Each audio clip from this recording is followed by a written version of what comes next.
Bonjour à tous, bienvenue aujourd'hui pour cette Soft Skills Day spéciale praticien en Soft Skills. Aujourd'hui, j'ai la chance de vous faire cette présentation avec Sophie Desplat. Bonjour Sophie. Bonjour Morgane. Merci beaucoup de m'avoir invitée. Je suis ravie de te retrouver pour ce moment. Bah écoute, moi aussi, j'avais très envie de t'interviewer aujourd'hui. Alors Sophie est en train de faire sa formation praticien en Soft Skills. Voilà, c'est sur la dernière cohorte là qui a commencé en septembre. Mais je trouvais hyper intéressant de te faire venir aussi dans cette Soft Skills Day pour justement avoir les impressions très à chaud. Parce que des fois, on a des praticiens qui en ont fait il y a un moment. Et là, je trouve hyper intéressant parce que tu es en plein dedans. Ah là, en direct. Alors, est-ce que tu peux te présenter un petit peu qui tu es, où est-ce que tu vis, qu'est-ce que tu fais dans la vie? Très bien, ben, avec plaisir. Donc, je m'appelle Sophie Desplat, alias DS Kamala. J'habite à Roanne, à 1 heure de Lyon, dans le département de la Loire. Et puis, je disais DS Kamala parce que je suis aussi artiste et designer textile pour la décoration d'intérieur. En fait, j'ai comme parcours un parcours artistique et créatif. Et puis, pour tout expliquer, en fait, j'ai des expériences de vie des grosses expériences et des grosses épreuves de vie et de santé qui m'ont amené à vouloir un peu redonner du sens dans ma vie. Et puis, je me suis donné comme mission, en fait, à ce moment-là, de décorer la vie des gens, mais cette fois-ci dans tous les sens du terme. Donc, grâce à l'art-thérapie, grâce à mon expression artistique avec les arbres de vie, et puis au coaching en neurosciences, j'accompagne les particuliers, les professionnels, alors en entreprise, mais aussi des équipes de sport pro, à se relier à leurs forces, à leurs ressources, à ce qui fait qu'ils sont uniques en fait. Et puis pour les amener à avoir une vision claire de là où ils veulent aller, de qui ils sont, pour gagner en confiance et en épanouissement en fait. Génial, évidemment, moi, la créativité, ça me parle Bah oui. énormément. Mais du coup, pourquoi est-ce que tu as rejoint le programme praticien Soft Skills? Alors moi, j'ai rejoint le programme parce que, comment dire, ce programme-là, il a un but qui m'est très cher, c'est celui de valoriser ce qui est humain en nous, je dirais. Les soft skills, c'est vraiment nos compétences humaines, nos compétences comportementales, et c'est quelque chose qui, jusqu'à maintenant, ou en tout cas, ça commence à se développer ces dernières années, mais qui était mis en arrière-plan, en fait. Et je trouve que c'est extrêmement valorisant de prendre conscience de toutes ces compétences qu'on a en nous. Et c'est ce qui m'a amené justement vers vous deux. Ah, génial. Donc là, t'es en plein dedans. Est-ce Oui. qu'il y a, il y a un grand défi que tu as relevé qui t'a permis éventuellement de développer des soft skills en particulier? Dans le cadre de Dans la celui-là ou formation, dans ton passé, dans ce que tu as vécu avant, qui t'a permis oui, de... Parce que dans le programme praticien en soft skills, vous avez le premier module où vous allez faire la mind map de vos soft skills. Et c'est donc, ça, pour faire cette mind map, il faut que vous reveniez sur des événements de votre passé, ou exactement, récents ou très anciens, mais en tout cas des événements marquants de votre passé qui vous ont permis de développer des soft skills. Et tout à donc, fait. du coup, est-ce que toi, tu as un événement que tu avais envie de partager avec nous qui t'a permis de développer des soft skills? En fait, si je regarde vraiment, comme je vous l'ai un peu expliqué dans ma présentation, j'ai eu en fait une période de ma vie où j'ai eu vraiment de grosses épreuves de vie, où il a fallu être courageux et avec le recul et en faisant justement ces exercices-là de prise de conscience, je me suis rendu compte que dans cette période-là où vraiment très clairement j'ai développé ou en tout cas j'ai pris conscience surtout des soft skills que j'avais pour pouvoir gérer la situation. Et donc, pour donner des exemples, je me suis rendu compte de cette grande force de résilience que j'avais par rapport à ces épreuves-là. Je me suis rendu compte aussi que je m'adaptais et que j'avais cette souplesse à accueillir ce qui arrivait, même si c'était hyper inconfortable et à y aller quand même. Et puis, c'est ce qui m'a amené d'ailleurs à vouloir développer et à être dans l'accompagnement, c'est cette créativité et comment j'ai pu utiliser mes ressources et les transformer d'une manière créative, en fait. Et c'est ce qui m'a donné envie de le partager et de le transmettre, en fait, ça.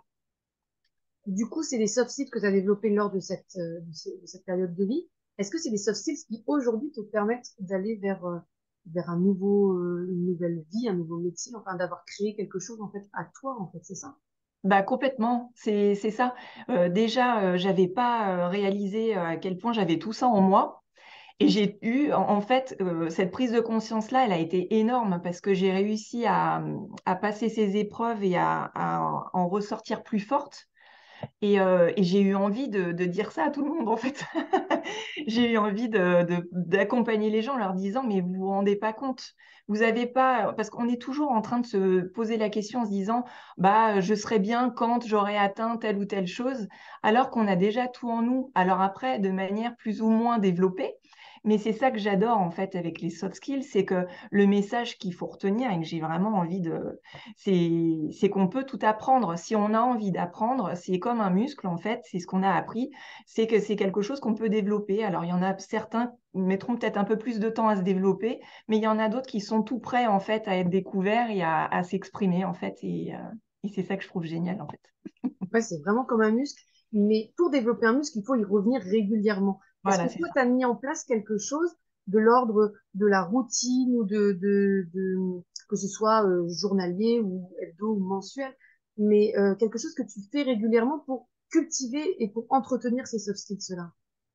Euh, En fait, je dirais pas que c'est peut-être un rituel régulier, mais quand j'ai remarqué ça maintenant et ça m'apporte beaucoup de confiance et de sécurité en fait de faire ça.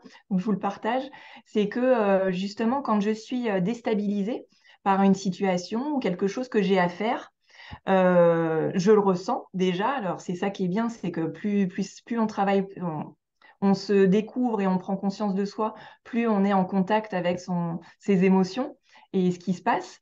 Et en fait, quand je sens que je stresse un peu, bah, moi j'appelle ça un petit pas de côté. Voilà, je me mets en observateur de ce qui se passe. Et là, à ce moment-là, et c'est ça qui a évolué grâce à cette formation-là, de praticien en soft skills, c'est que maintenant, je ne suis plus face des fois à mon incapacité technique face à une situation. Et je me rappelle en fait que oui, en effet, j'ai des soft skills et j'ai cette capacité parce que je sais que je me suis adaptée dans d'autres situations avant. Donc, ça me fait gagner en confiance et je me dis que je suis créative, que j'ai de l'audace, que je saurais en fait gérer la situation. Donc, je crois que moi, ma petite astuce, c'est un stop et pas de côté, en fait, pour observer et ne pas oublier, justement, enfin me rappeler plutôt, que j'ai vraiment aussi ces compétences humaines qui sont essentielles pour gérer la situation. Ouais, j'adore vraiment cette idée du stop, pas de Oui, côté, voilà, c'est ça. On et, fait un stop et on laisse aussi le temps et on observe. respirer, de prendre du recul sur la C'est situation. ça. Vraiment génial, merci beaucoup. Euh, Là, tu es en plein dans le programme. Oui. Euh, je voulais revenir avec toi sur le module modélisation. Oui. Alors, ce module modélisation, on vous propose en fait de choisir quelqu'un du passé ou du présent que vous allez en fait modéliser. Donc, est-ce que tu peux nous expliquer un petit peu ce que c'est pour toi cet exercice de modélisation? Et qui est-ce que tu as choisi, évidemment? Alors, moi, j'ai vraiment beaucoup aimé ça, cet exercice de modélisation, parce que ça permet de s'inspirer. Ça permet je crois que ça nous fait travailler aussi notre sens de l'observation quand on a une personne qui nous interpelle et nous attire en fait dans qui elle est et dans ce qu'elle représente. Moi, c'est le chef de cuisine Philippe Etchebest. C'est quelqu'un qui m'inspire énormément dans le fait que enfin, comment dire, il est combatif, il est toujours déterminé. En fait, c'est sa détermination dans l'effort et l'épreuve, en fait. Alors, c'est toujours assez impressionnant parce que c'est un personnage très charismatique, il a beaucoup de leadership. Et moi, c'est tout ça que je suis en train de développer aussi pour le développement de mon activité. Et justement, je viens piocher en lui justement en regardant comment il fonctionne, quel est son mindset, comment il fait pour s'entourer de personnes inspirantes. On nous propose en fait de vraiment regarder tout son univers, ce qu'il fait comme sport, qu'est-ce qu'il écoute comme musique. Et c'est vrai que tout ça, en fait, ça nous permet d'avoir peut-être, je dirais, une petite boîte à outils. Voilà, quand j'ai envie de me mettre dans l'énergie de Philippe Etchebest, eh ben, d'un coup, bah, ma posture change, je remonte les épaules et je suis déterminée. Et je trouve que c'est très aidant quand justement on a des objectifs à atteindre ou ne serait-ce que, par exemple, cette interview-là, eh ben, d'un coup, on se dit, je vais faire appel à tel ou tel personnage pour me connecter à ce qui est en moi, en fait. Parce que moi, c'est ce que j'ai appris avec le coaching, c'est que on voit chez les autres le miroir de ce qu'on a déjà à l'intérieur, mais dont on n'est pas forcément toujours conscient, en fait. Donc ça, je trouve que la modélisation est vraiment géniale pour ça. Du coup, ben, il fait de la cuisine, Philippe Etchebest. Est-ce que toi, tu as Oui. mis un peu plus de cuisine dans ta vie ou est-ce que tu l'as transposé à ton métier d'artiste? Alors en fait, moi, ce que j'ai transposé, c'est la créativité qu'il a dans sa cuisine, mais c'est aussi et surtout le plaisir qu'il a dans l'effort.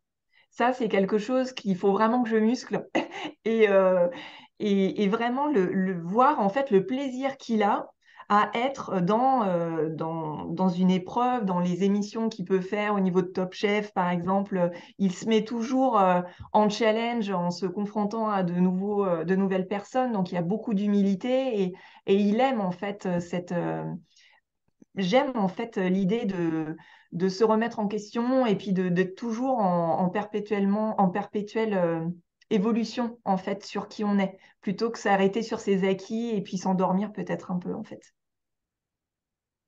Ben, en tout cas, ce module t'a vraiment inspiré. J'adore. Vraiment super. Euh, est-ce que, qu'est-ce que tu retiens de ce programme praticien en soft skills, là où tu en es au jour d'aujourd'hui, évidemment? Euh, qu'est-ce que tu retiens comme gros apprentissage de ce programme pour l'instant? Moi, ce que je retiens,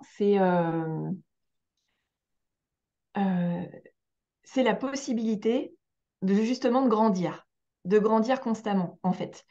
Et je trouve ça extrêmement. Moi, j'ai tendance à avoir une nature des fois qui m'angoisse un peu ou qui est toujours à me poser des questions par rapport à certaines choses que j'ai à faire. Alors j'y vais, mais j'ai toujours des petites peurs et des choses comme ça. Et je trouve que d'être encore plus en conscience de toutes les capacités humaines qu'on a, ça nous permet de vraiment nous dire qu'on peut constamment grandir et apprendre et donc renforcer ce qui des fois est un peu en sommeil ou ce qu'on a déjà comme belle ressource. C'est ça que... Et puis, bah, en plus, ça permet de développer enfin, si on parle sur un point de vue professionnel, là, j'étais plus dans le perso, mais bon, tout interagit, bien évidemment. Et puis, dans le professionnel, eh bien, d'avoir des cartes supplémentaires et des outils supplémentaires pour continuer à accompagner, enfin, moi, en tout cas, c'était ça, continuer d'accompagner les gens encore mieux vers la meilleure version d'eux-mêmes, en fait. Génial. Dans le programme praticien soft skills, moi, je vous propose un accompagnement de coaching par la métaphore visuelle. Toi, tu travailles avec l'arbre de vie.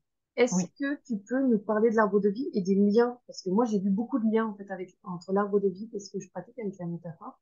Et est-ce que toi, tu peux nous parler de l'intérieur de comment tu as vécu ça et du lien que tu as avec l'arbre de vie? Alors oui, je te rejoins complètement. Moi, j'ai adoré tous tes apports créatifs, bien évidemment, parce que ça me parle particulièrement. Et je trouve qu'en plus, la créativité, justement, quand les personnes pensent qu'elles ne sont pas créatives et que justement, c'est quelque chose d'inconnu pour eux, les exercices que tu proposes et la créativité permettent justement d'ouvrir de nouveaux horizons. Moi, de mon côté, en fait, j'utilise de la même façon que toi les métaphores, mais à travers l'arbre de vie. Donc, je l'ai développé sans vraiment le savoir, de manière instinctive dans mon art, en fait, avec des arbres de vie qui mettent en lumière eh bien, la vie des gens. Ce qu'il y a de plus beau, en fait, leurs souvenirs, ce qui est important pour eux. Et je leur crée, en fait, une œuvre d'art à travers ça. Je l'ai fait évoluer au fur et à mesure de mes pratiques et de mon développement en coaching et en art-thérapie, avec un accompagnement créatif, qui m'a inspiré en fait l'accompagnement de Dina Scherer en fait avec l'arbre de vie, où là cette fois-ci j'utilise la métaphore de l'arbre et de toutes les parties de cet arbre pour pouvoir justement à travers un questionnement guider les gens sur, par exemple, les racines, c'est leur passé, c'est la partie du passé. Qu'est-ce qui fait qu'ils en sont arrivés ici aujourd'hui? Donc, pour qu'ils puissent faire une sorte de pause et prendre de la hauteur, encore une fois, alors pas de côté ou prendre de la hauteur comme on veut, sur qu'est-ce qui a fait tout au long de leur parcours qu'ils en sont arrivés là, en fait. Et puis, le tronc, ça peut être les ressources, les valeurs, les forces qu'ils ont pour que leur tronc reste droit s'il y a des tempêtes. Et le fait d'utiliser ces métaphores-là, c'est beaucoup plus facile et accessible pour comprendre en fait le principe. Et je l'utilise de plus en plus maintenant dans les entreprises. Et là, notamment dernièrement pour une équipe de basket professionnelle, où justement, je leur ai réalisé leur arbre d'équipe idéal. Et à la suite de tout l'accompagnement que je leur ai proposé, eh ben, j'ai repris tous les mots, tous les besoins, tout ce qu'ils ont pu exprimer, et je l'ai réalisé et créé à travers cet arbre de vie. Et ça leur permet d'avoir un support et d'ancrer vraiment euh, concrètement dans leur quotidien en ayant le tableau ou l'affiche dans leur univers pour se rappeler qu'il faut prendre soin de leur arbre, justement, de leurs besoins, des forces sur lesquelles ils peuvent s'appuyer s'il y a des problèmes ou s'ils ont des objectifs à atteindre. C'est vraiment intéressant. Moi, j'utilise beaucoup l'ancrage visuel. Et c'est vrai que je trouve ça hyper inspirant. Bon, en plus, on voit derrière toi, tu as vraiment Oui, une patte artistique qui est très esthétique. Bravo. Euh, Moi, j'ai trouvé ça vraiment super intéressant. Que ce soit l'arbre ou moi, ce que je fais avec ma fusée, oui, c'est vraiment de magnifier aussi, de mettre en lumière les forces des gens et vraiment, ouais, comme tu disais, qu'ils ont déjà tout en eux, en fait, finalement. Euh, Ça n'empêche pas de mettre, moi, sur la métaphore, on met bien ce qui peut poser problème pour oui, justement pouvoir le contourner, l'éviter, même le exactement. torpiller s'il y a besoin, pour atteindre notre projet. Et aussi faire le point sur ce projet-là. Est-ce que ce projet-là, il vaut vraiment la peine de toute l'énergie que je veux y mettre? Oui, si c'est oui, alors c'est là qu'il faut donner son énergie. Et c'est ça que je trouve hyper intéressant dans la métaphore, c'est que du coup, comme on est dans une histoire, on se laisse aller et on met vraiment le fond des choses par écrit à un moment donné, on se pose. Ça, je trouve ça hyper intéressant. Est-ce que tu as un mot de la fin, quelque chose à nous dire en plus de cette interview? Je dirais, alors je l'ai peut-être déjà un petit peu évoqué au long de notre interview, mais je dirais qu'en fait, tout est possible si on a envie d'apprendre. Voilà. Le mot de la fin, ce serait ne pensez pas que, enfin, soyez sûr plutôt, je le formule de manière positive pour vraiment que ce soit clair. Soyez sûr qu'en fait, si vous avez envie, tout est possible en fait. Vous avez la possibilité de grandir dans votre connaissance de vous, de grandir dans votre manière de communiquer avec les autres. Voilà, il n'y a pas de fatalité. Il y a juste reprendre un petit peu son pouvoir personnel et grâce justement à cette prise de conscience-là, se dire que tout est à notre portée si on souhaite vraiment se donner les moyens. Merci beaucoup, Sophie. Où est-ce que les gens ils peuvent te retrouver, venir voir ton travail? Alors oui, j'ai un site internet www.dskamala.com. Et puis, vous pouvez me retrouver sur les réseaux, sur Instagram. J'ai un compte artistique et un compte dédié à l'art et au coaching, en fait. Donc, c'est toujours sous le nom de DS Kamala, art et coaching. Et puis, j'ai une page Facebook également sous le nom de DS Kamala. Génial. On va mettre tout ça en dessous, que les gens ils puissent venir voir un petit peu ce que tu Avec fais. plaisir, soyez les Merci bienvenus. beaucoup, Sophie. C'était vraiment un plaisir de parler soft skills et créativité avec toi. Je te souhaite une très bonne journée. Merci beaucoup d'avoir fait Merci, ce merci défi Morgane. de parler du praticien soft skills. Et puis, je te dis bonne fin de formation à toi pour aller jusqu'à la certification. Voilà. C'est ça. Merci beaucoup Morgane. C'est un Très vrai belle plaisir. journée à tous. Au revoir. À bientôt.